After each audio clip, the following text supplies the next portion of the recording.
The impact of power.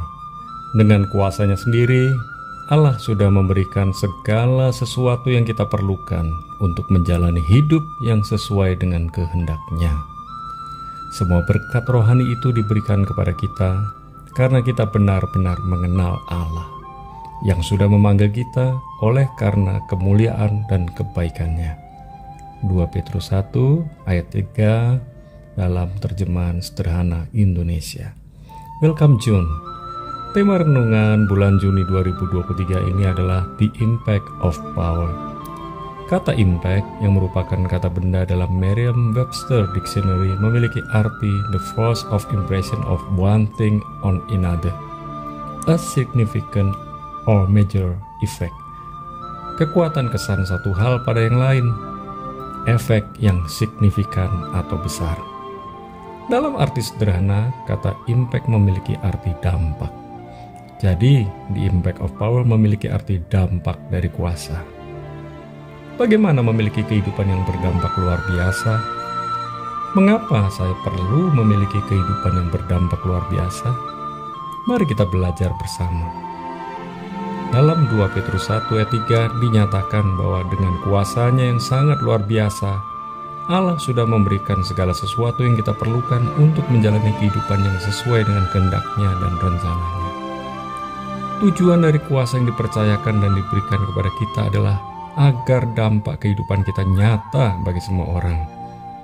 Oleh sebab itu, mari kita berjalan bersama Allah dan menjadi dampak luar biasa bagi semua orang. Apa yang harus kita lakukan? Yang pertama, hidup dalam pimpinan Roh Kudus.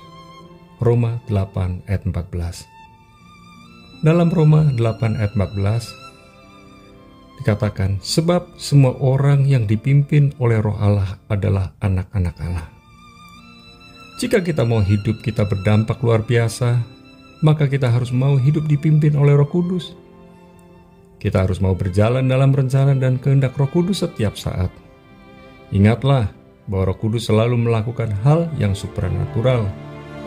Hal ini berarti akan ada hal-hal yang di luar logika kita akan dikerjakan oleh Roh Kudus saat kita berjalan bersamanya.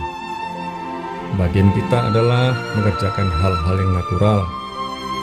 Sekalipun kita melakukan hal-hal yang bersifat natural, namun Roh Kudus akan memampukan kita melakukan hal-hal supranatural saat kita hidup dipimpin oleh Roh Kudus.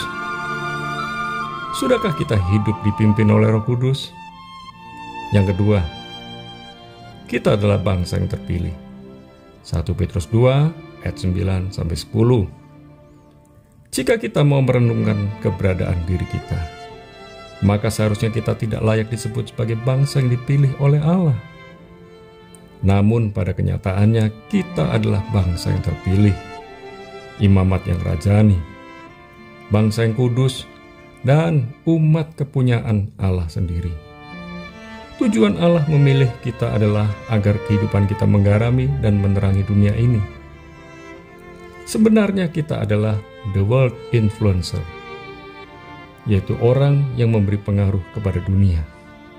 Inilah tujuan dari the impact of power. Kita adalah bangsa yang dipilih Allah. Oleh sebab itu, status kita adalah warga kerajaan Allah. Jangan minder dan jangan sombong dengan status keberadaan kita. Jadilah dampak yang luar biasa bagi dunia ini. Tugas kita adalah menggarami dan menerangi dunia ini sebagai the world influencer.